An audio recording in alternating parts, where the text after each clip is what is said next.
Hi ladies, today we're going to talk about the Pythagorean theorem. We are starting with this website, www.mathisfun.com, because there's a cool little video I can play here that demonstrates the Pythagorean theorem. A long time ago, this theorem was developed by a man named Pythagoras, and what he found, I'm just going to scroll down here so you can see it.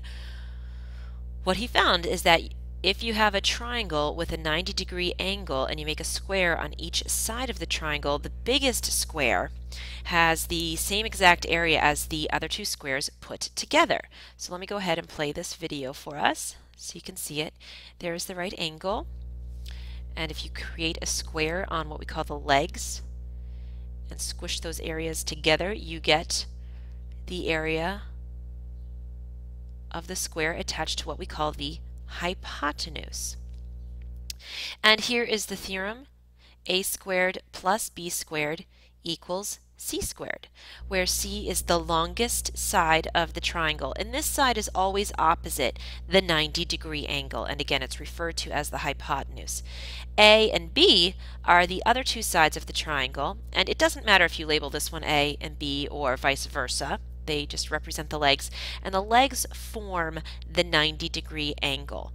And this is always true for every single right triangle, that a squared plus b squared equals c squared. So let's go ahead and write some of this information down and talk about how the Pythagorean theorem is applied in everyday life and then work with it.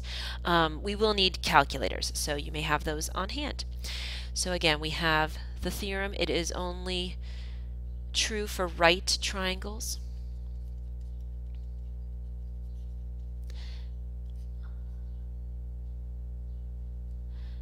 And maybe I'll have A, B, and C. Okay. A and B are called the legs of the right triangle, and they form the 90-degree angle.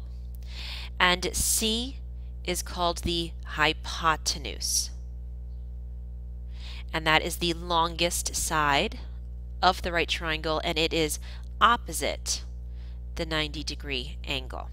Okay, so we can now write the theorem: a squared plus b squared equals c squared.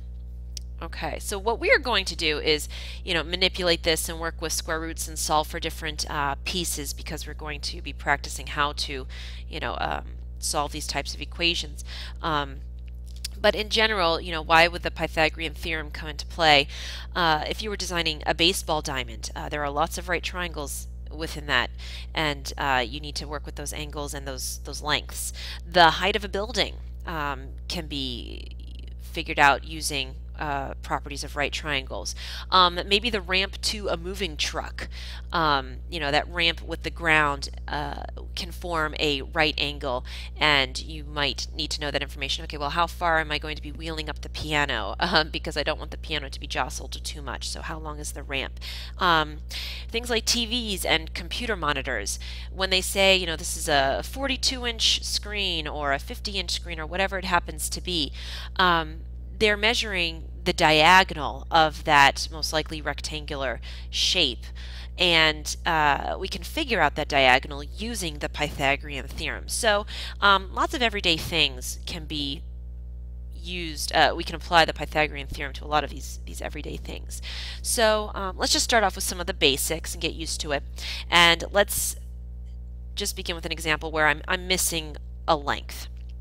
So let's say that I have a right triangle that looks something like this, and I'm given 8 millimeters for this distance, 15 millimeters for this one, but I do not know C. So we want to find C. Well, we recognize that we have a right triangle. 8 squared plus 15 squared should equal C squared. Now please do the math in your head when you can. I will allow you to use a calculator if you're squaring a decimal or something like that. But 8 squared you should know. 8 times 8 is 64, and you should probably be able to figure out 15 squared on your own as well. 15 times 15, but you may calculate that one. That is 225, and that equals C squared. Let's go ahead and add these values together. That will give us 289. equals c squared. And we've already talked about how to balance this type of equation. To undo a square, we take a square root. And I've said before, with general equations, if you're trying to find a missing value, that you take the plus or minus of that square root because you want to have all of your options for c. Well, we need to use our brains for a moment. We need to think, does a negative value make sense for c? In this particular case, if I'm looking for a missing length of a triangle, does it make sense? The answer, of course, is no. So we will not be looking for that negative root. We will only be looking for the positive root. And because of that, I'm not even going to list the plus or minus sign. I'm just going to take the square root of each side.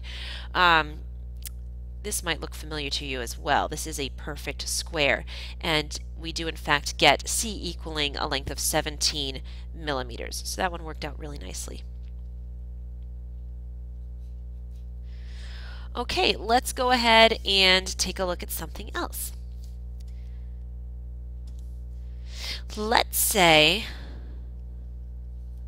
that I've given you a leg and the hypotenuse is measured but not one of the other legs. So we have a right triangle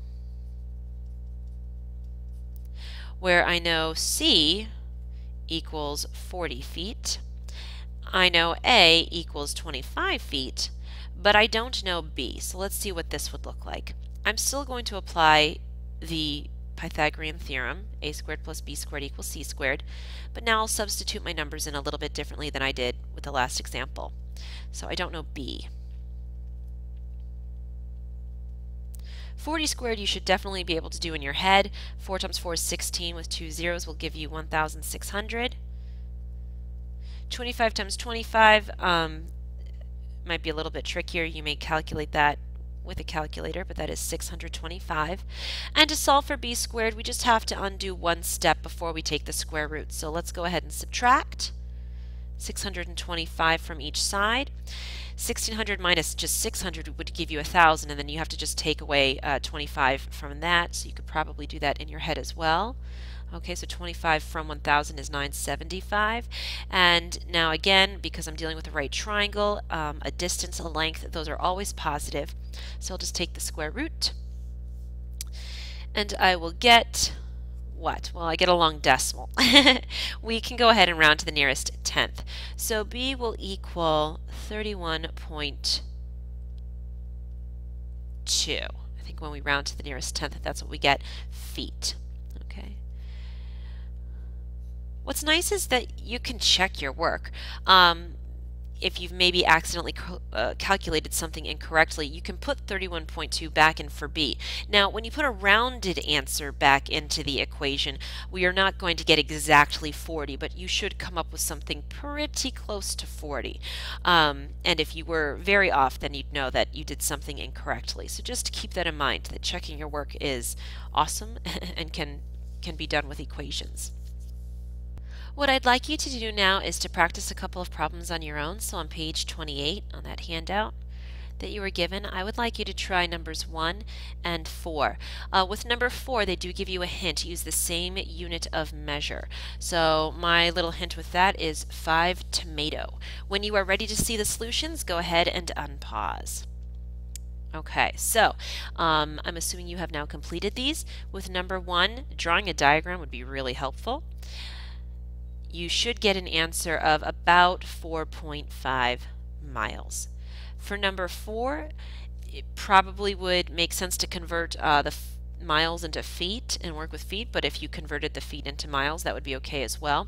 So 2 possible answers here, about 35,051 and 7/10 feet, or if you did it with miles, about 6.6 miles.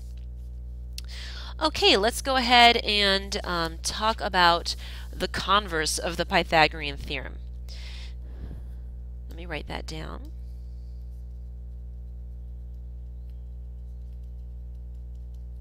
So what does that mean, the converse? With the Pythagorean theorem, we say that if a triangle is a right triangle, then a squared plus b squared equals c squared. right? So with the Pythagorean theorem, we say if you have a right triangle, then a squared plus b squared equals c squared. The converse means the reverse. I can say if a squared plus b squared equals c squared, I have what? I have a right triangle. Because sometimes you might be asked, okay, here are the measures of a certain triangle. Do they make a right triangle? And you can say, okay, well, let me take a look at those measures and apply the Pythagorean theorem, and if it comes out to be true, then yes, you have a right triangle. If it comes out to be false, then you don't. It's some other kind of triangle. So for example, let's say that I gave you a triangle with measures 6 centimeters, 8 centimeters, and 10 centimeters. And I want to know, is this a right triangle, yes or no? Well, the first question you might ask yourself is like, okay, great, I have 3 measures here. How do I know what is A, B, and C? Well, remember, C is always the longest side. So if this is a right triangle, the 10 centimeters would have to be representative of C. It does not matter what you label the legs. So whether 6 is A or 6 is B really doesn't matter, because you're going to be squaring both of these and adding them together anyway. So let's go ahead and apply this and just check 6 squared plus 8 squared. Does it equal, 10 squared? Well, we know 10 squared is 100, we know 8 squared is 64, and we know 6 squared is 36. So do these add up to 100? Well, I'm sure you could do this in your head. You can see that yes, these do in fact add up to 100. So does this triangle have a 90-degree angle in it? The answer is yes. Okay, this is a right triangle. Okay, let's take a look at another example. How about you have a triangle with 4 inches as one of its lengths, 5 inches, and 6 inches. Is this a right triangle? Go ahead and try this one out on your own, and then I will show you the solution. So hit pause and work through this one. Okay, so I'm assuming you are all set and you have checked it out. Okay, you wanted to know, is this true? Well, we will get 16 plus 25. Does that equal 36? You don't even really have to do the math. You should be able to see that these are clearly not equal. So, no, this is not a right triangle.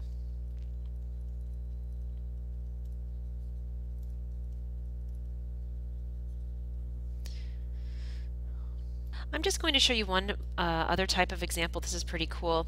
So, let's say I am telling you that you do have a right triangle, and A is 26, B is the square root of 596, and we're trying to find C. Now, what's neat about square roots and squares is that they're inverse operations. So initially, I know a lot of you would like to just type this into your calculator and round to the nearest tenth, but don't do that just yet. What I'd like you to do instead is to keep the square root. So what would this look like? This would look like 26 squared plus the square root of 596 squared, and that should equal C squared. You can do 26 squared and come up with that, and you should go ahead and get 676. And what's neat here is that this square undoes the square root, because this is really doing the square root of 596 times the square root of 596. And whatever that decimal happens to be, it should equal 596. So I don't even have to worry about getting a decimal answer, rounding it, and then multiplying it, and again getting an answer that's a little bit farther off than I'd like. So I'm just going to use the inverse operations there to get 596. I know that equals C squared. When I add 596 to 676, I get 1,272. Then I can take the plus, well, again, it just has to be positive because we're talking about the length of a triangle. We can find the square root of this answer and get a decimal, and when we round it to the nearest tenth, we can get 35.7. I did not give you any units. So I just thought that was pretty cool. So if you have a squared, you take the square root of a squared, you get a. If you take the square of the square root of a, you get A. So that's just kind of neat. I will see you tomorrow in class. Bye.